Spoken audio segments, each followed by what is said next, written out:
Di sini dugaan berat sekali dari Allah. Mana yang akan lebih disayangi?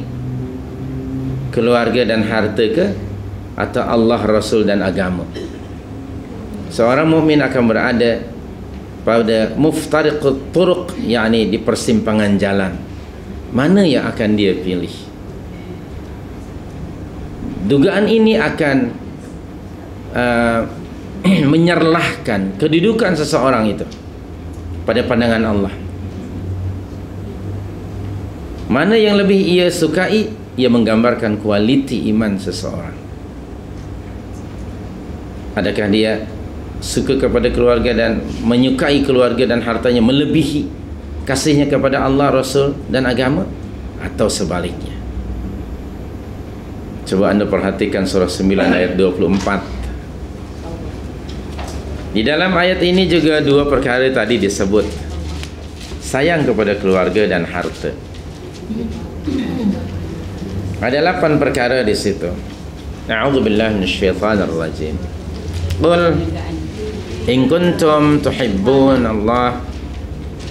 Qul in kana. Yang pertama aba'ukum.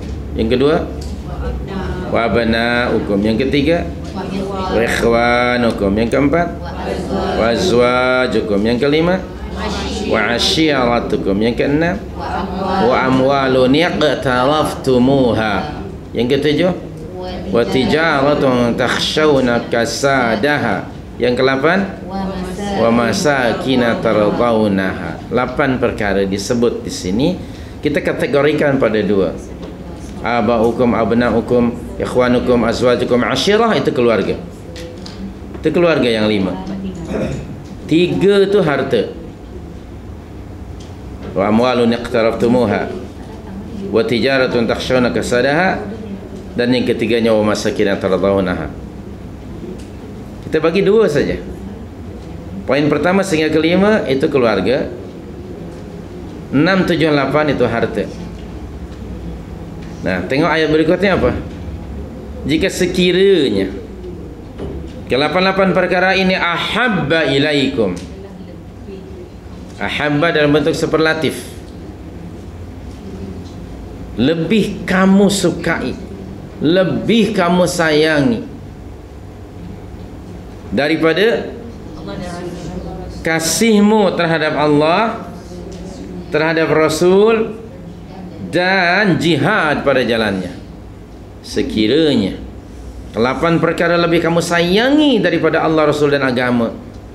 Perhatikan hadirin hadirat, Allah memberikan amaran keras sekali, yaitu fatarabbasu hatta ya'ti Allahu bi amri. Maka tunggulah oleh kamu apa? Keputusan Allah Subhanahu wa taala.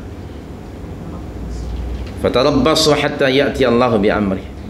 Tunggulah oleh kamu sekalian keputusan Allah Subhanahu wa taala. Kata Ibnu Abbas sebagaimana dinukilkan oleh Ibnu Katsir dalam tafsir Al-Qur'an Al-Azim, yakni maksudnya tunggulah sehingga Allah menurunkan azab yang dahsyat ke atas kamu. Ibnu Katsir kata Allah tidak akan pernah memberikan ancaman dengan azab yang begitu dahsyat dan pedih dan perit, melainkan kerana melakukan perkara yang amat sangat serius. Oleh itu seorang mukmin dia akan mencintai Allah, Rasul dan agama, mengatasi cintanya terhadap keluarga dan hartanya.